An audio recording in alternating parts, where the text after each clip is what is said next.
Hey, welcome to part 4 of this 7-part series on how to acquire and enjoy a lifetime habit of regular exercise. In the last post, we looked at one of my favorite books of all time, One Small Step Can Change Your Life, The Kaizen Way by Dr. Robert Moyer. Now, Dr. Moyer began his book by noting that most of psychology and medicine, for that matter, is devoted to studying why people get sick or don't function well in life, whereas he's been far more intrigued by the opposite of failure. Dr. Moyer wanted to know how and why we successfully manage behavioral change and then embrace it for life. Well, Dr. Moyer acknowledges that there are many ways to achieve success. He couldn't help but notice that time and time again, it was the effortless practice of Kaizen, small, simple steps, that was the most effective way to acquire a new behavior or accomplish a difficult task. He witnessed his patients lose weight and keep it off for good, begin an exercise program and stick with it, kick undesirable addictions for good, create strong relationships that really lasted, become organized or improve a career, and on and on. Dr. Moyer describes the technique of Kaizen as a natural, graceful technique for lasting behavioral change. I'm sure it will come as no surprise that most people fail at behavioral change because they usually turn to the strategy of innovation, which by definition is a drastic process of change. Now, ideally, innovation occurs in a very short period of time and results in dramatic turnarounds. Innovation is big, fast, flashy. It reaches for the largest result in the smallest amount of time.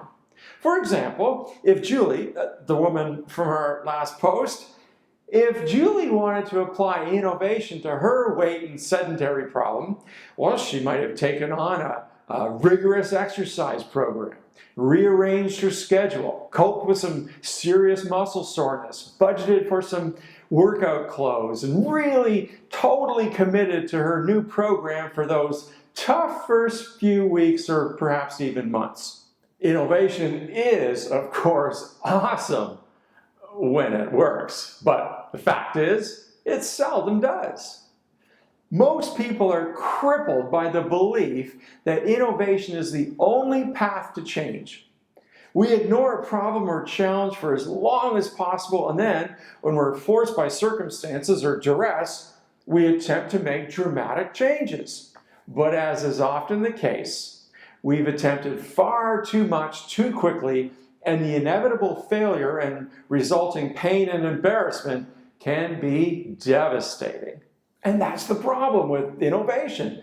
Very often we'll enjoy short-term success, only to find ourselves falling back into our old ways when our initial burst of enthusiasm and willpower inevitably fades away. Kaizen, by contrast, is another path altogether.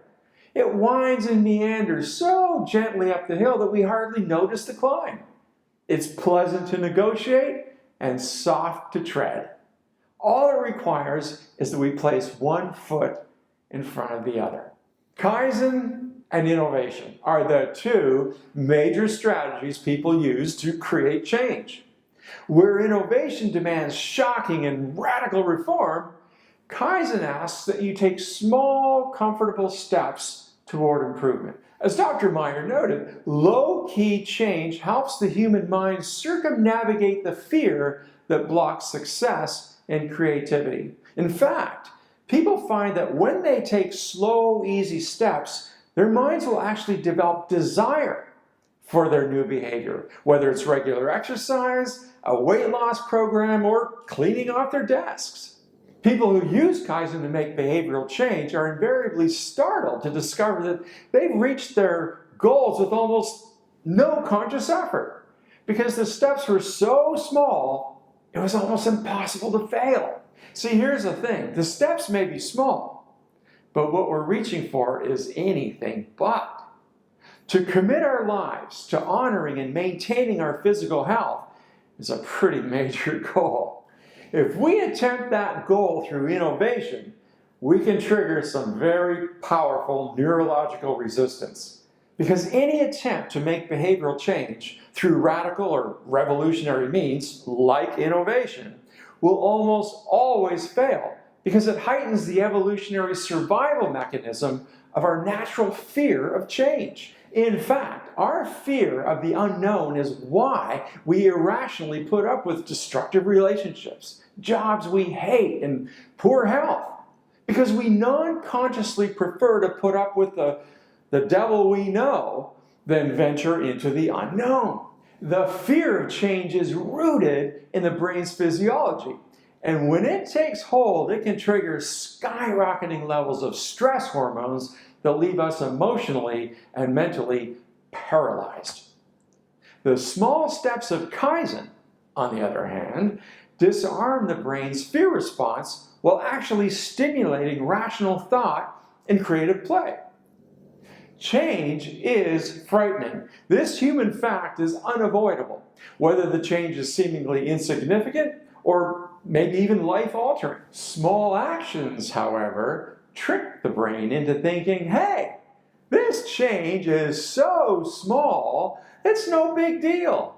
No need to get worked up. No risk of failure or unhappiness here. By outfoxing the fear response, small actions allow the brain to build up new permanent habits at a pace that, in retrospect, is surprisingly quick. The small, simple steps of Kaizen absolutely work.